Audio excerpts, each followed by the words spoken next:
Hello everyone, नमस्कार। म तेजेन्द्र फेरि पनि स्वागत गर्दछु हाम्रो यस प्लेटफर्म फर स्टडी भन्ने च्यानलमा। सो प्रिभियस भिडियोमा हामी चाहिँ डिसिजन मेकिङ स्टेटमेन्ट्सको बारेमा पढेको थियौँ। सो तपाईँ चाहिँ कहिलेकाहीँ के सोध्छ कि एक्जाममा एनईबीको एक्जाममा कन्डिसनल स्टेटमेन्ट भनेको के हो भनेर सोध्छ। कन्फ्युज नहुने, कन्डिसनल स्टेटमेन्ट र डिसिजन मेकिङ स्टेटमेन्ट भनेको सेम नै हो, सेम डेफिनेसन लेख्न सक्नुहुन्छ।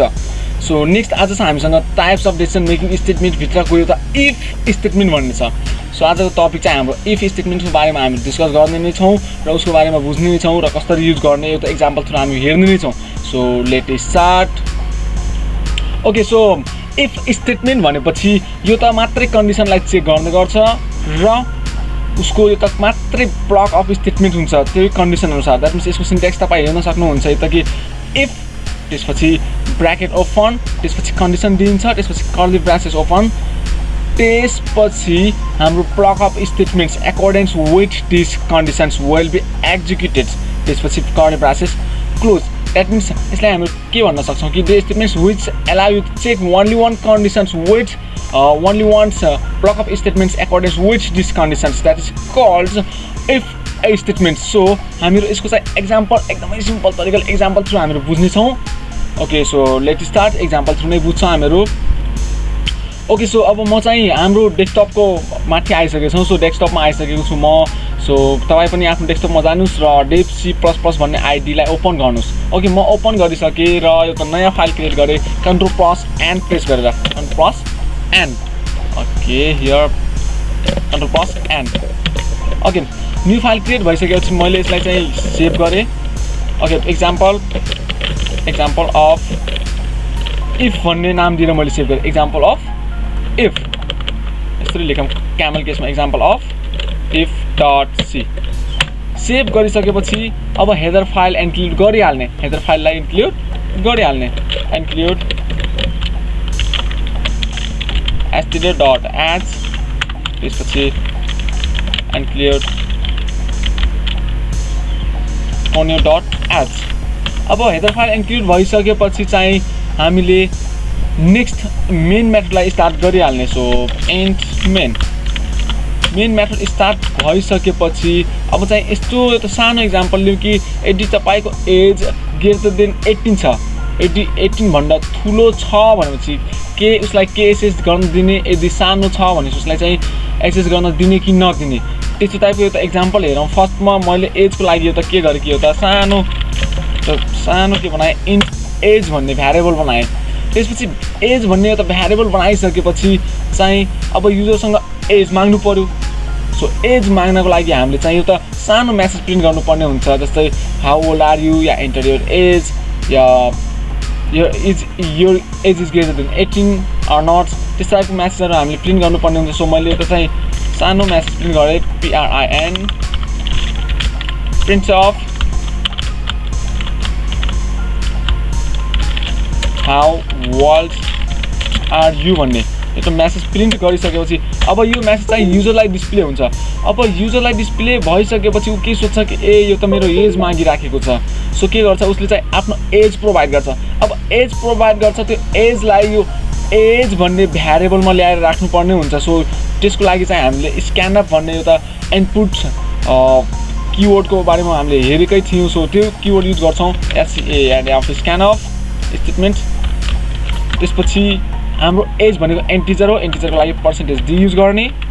पर्सेन्टेज डी युज गरिसकेपछि अब चाहिँ M% अफ एज भन्ने भ्यारिएबलको मेमोरी एड्रेसमा गएर बस भन्न लाउने। अब यो चाहिँ हामीले के गर्यो कि यो त सानो प्रोसेस गर्यो जसमा चाहिँ यो त म्यासेज प्रिन्ट गरिरहेको छौँ, त्यसपछि युजरले दिएको भ्यालुलाई एज भन्ने भ्यालुमा राखिराखेको छौँ। अब त्यो आइसकेपछि चाहिँ के गर्ने कि त्यसलाई चेक गर्ने, कसरी कि अघिकै सेम सिन्ट्याक्समै आधार मानेर, सेम सिन्ट्याक्सलाई आधार मानेर हामीले चेक गर्छौँ। इफ के एज ग्रेटर देन 18 छ, कि एज 18 भन्दा ठुलो हो त, यदि ठुलो हो भनेपछि के गर्ने त, यदि सानो हो भनेपछि के गर्ने। अब यसमा चाहिँ यो त मात्रै कन्डिसन चेक गरिरहेको छौँ र यो त मात्रै block of statements according to this conditions दिइरहेको छौँ। सो हामीले चाहिँ यो त मात्रै सानो टास्कहरू पर्फर्म गर्न सक्छौँ जो कि यसको भित्र हुन्छ। यदि यो कन्डिसन ट्रु हुन्छ त्यसपछि मात्रै यो ब्लक अफ स्टेटमेन्ट एक्जिक्युट हुने हो, अदरवाइज हुने होइन। सो मैले त सानो यो त म्यासेज मात्रै प्रिन्ट गरेँ, print of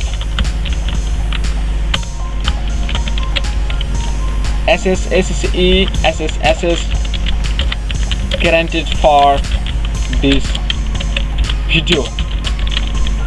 CAUS because your age is गरेर पर्सेन्टेज दिलाएर त्यसपछि मैले चाहिँ एज भन्ने भ्यारिएबलको भ्यालुलाई प्रिन्ट गरिदिएँ। अब यो भइसकेपछि हाम्रो लास्टमा गएर एउटा GETCS गेटसिएस भन्ने यो लेख्न नबिर्सिने, किनभने यो चाहिँ स्क्रिनलाई होल्ड गर्नमा मद्दत गर्छ। र अर्को चाहिँ हामीसँग रिटर्न 0 लेखिहाल्ने, किनभने यो चाहिँ हाम्रो एन्टी म्याथड हो। सो एन्टिजर टाइपको यो डेटा टाइप, यसको रिटर्न भनेको एन्टिजर टाइपको हो। सो अब चाहिँ यहाँनिर यो त सानो कुरा छ भनेपछि तपाईँको चाहिँ के हुन्छ, एज उसको ग्रेटर देन 18, द्याट मिन्स उसको एज चाहिँ ग्रेटर देन 18 छ। द्याट मिन्स यो कन्डिसन ट्रु भयो। हामीले दिएको यो कन्डिसन चाहिँ के भयो, ट्रु भयो। अब ट्रु भइसकेपछि के रन हुन्छ, हाम्रो यो ब्लक अफ स्टेटमेन्ट रन हुन्छ, एक्जिक्युट हुन्छ। यदि यो फल्स हुन्छ भनेपछि यसको भित्र जाँदै जान्न डाइरेक्ट यहाँ आएर बन्द हुन्छ, द्याट मिन्स क्लोज हुन्छ हाम्रो प्रोग्राम। सो हेर्न सक्नुहुन्छ तपाईँ print of S is guaranteed for this video because यो age is percentage the that as.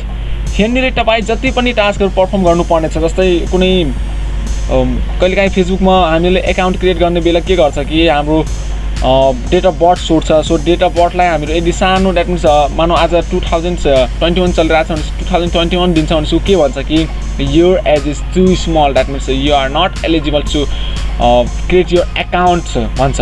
त्यस्तो टाइपको म्यासेजहरू दिइराखेको हुन्छ। द्याट मिन्स त्यस्तो टाइपको यदि हामीले टास्क पर्फर्म गर्नुपर्ने छ भनेपछि हामीहरू यसरी नै हामीहरू डिसिजन बनाउँछौँ र डिसिजनको ब्लक अफ स्टेटमेन्टभित्र हामीहरू त्यस्ता कोडहरू लेख्ने गर्छौँ। सो त्यसमा कन्फ्युज नहुने कि कोडहरू कसरी लेखिन्छ भनेर। ओके, सो नेक्स्ट हामीहरू चाहिँ अब यसलाई के गर्ने कि यो प्रोग्रामलाई रन गरेर हेर्ने। हामीले भर्खरै बनाएको प्रोग्राम भनेको हाम्रो कहाँनिर छ भनेपछि तपाईँ हेर्न सक्नुहुन्छ सी टुलको भित्र हामीले एक्जाम्पल अफ if.c भन्ने अहिले बनाएको प्रोग्राम हो। तर यहाँ एक्जाम्पल अफ if.c को एक्जाम्पल अफ if.exe भन्ने प्रोग्राम अहिले आएको छैन। किनभने हामीले चाहिँ यो प्रोग्रामलाई कम्पाइल र एक्जिक्युट गरेकै छैनौँ। सो फर्स्टमा मैले यदि कम्पाइल गर्छु, कम्पाइल गरेँ, यसमा एरर 0 वार्निङ 0 र आउटपुट फाइल्स सी छ्याम्प, द्याट मिन्स सी युजर्स सेजाडे कहाँ गएर बसेछ भनेपछि एक्जाम्पल अफ if.exe भन्ने एउटा नयाँ फाइल बन्यो, जो कि फाइल तपाईँ यहाँ गएर हेर्न सक्नुहुन्छ। यहाँनिर आएर त नयाँ फाइल बनिसकेको छ। अब यसमा डबल क्लिक गर्नुहुन्छ भनेपछि यो चाहिँ हाम्रो रन हुन्छ। हेर्नुहोस्, हाउ ओल्ड आर यु भनेर हामीलाई सोधिसकेको छ। यदि म एज भनेपछि मानौँ 17 दिए भनेपछि के गर्छ, यो चाहिँ ब्ल्याङ्क, द्याट मिन्स यस्तै खाली छोडिदिन्छ, केही पनि हामीलाई प्रिन्ट गरेर दिँदैन। किन भनेपछि हाम्रो यसमा चाहिँ यो त मात्रै कन्डिसन छ। कन्डिसनसँग यो त मात्रै हामीसँग ब्लक अफ स्टेटमेन्ट छ। यो कन्डिसनको लागि यो त मात्रै ब्लक अफ स्टेटमेन्ट छ। सो यदि यो ट्रु हुन्छ त्यसपछि मात्रै यो रन हुने भयो, अदरवाइज डाइरेक्ट हामीलाई रिटर्न गरिदिन्छ र यो क्लोज गरिदिन्छ। सो मानौ 17 दिएर इन्टर गर्छु म, हेर्नुहोस् केही पनि देखाएन हाम्रो लागि। एकचोटि अझै इन्टर गर्छु भनेपछि यो क्लोज भएर जान्छ। द्याट मिन्स हाम्रो स्क्रिनलाई होल्ड गरिरहेको थियो हाम्रो गेटसिएसले। सो यो चाहिँ हाम्रो क्लोज भइसक्यो। ओके, नेक्स्ट एगेन रन गर्छु म भनेपछि मानौ मैले दिएँ 25। यदि 25 एज दिए हाम्रो मैले आफ्नो भनेपछि के भन्यो, as is guaranteed for this video because your age is 25। यसमा के भन्यो कि यो कन्डिसन ट्रु भइदियो। अब age is greater than 18, that means 18 भन्दा ठुलो नै छ हाम्रो 25 भन्ने। ठुलो भइसकेपछि के गर्यो कि यसको भित्र पठायो यो block of statements, that means curly ब्रासेसदेखि स्टार्ट भएर यो जुन स्टेटमेन्ट छ र यो कर्ली ब्रासेस एन्डसम्म यसको भित्र पठाइसकेपछि के पायो त, म्यासेज प्रिन्ट गर भनेर यसमा दिएको छ, as is guaranteed for this video because your age is percentage the then age. के भन्यो कि as is guaranteed for this video because your age is 25। यसरी हाम्रो के गर्छ कि यसले डिसिजन मेक गर्छ। सो एकदमै सिम्पल छ, एकदमै सजिलो छ। यदि तपाईँसँग कुनै क्वेसन छ या कुनै कन्फ्युजन छ भनेपछि तपाईँ चाहिँ कमेन्ट बक्समा गएर कमेन्ट गर्दा हुन्छ। म तपाईँको कमेन्ट अनुसार अर्को नयाँ भिडियो बनाएर आउने नै छु। र यसपछि अर्को नेक्स्ट हामीसँग छँदैछ हामीसँग इफ एल्स स्टेटमेन्ट्स। सो तबसम्मको लागि म बिदा लिन्छु। Okay, bye bye, see you next time.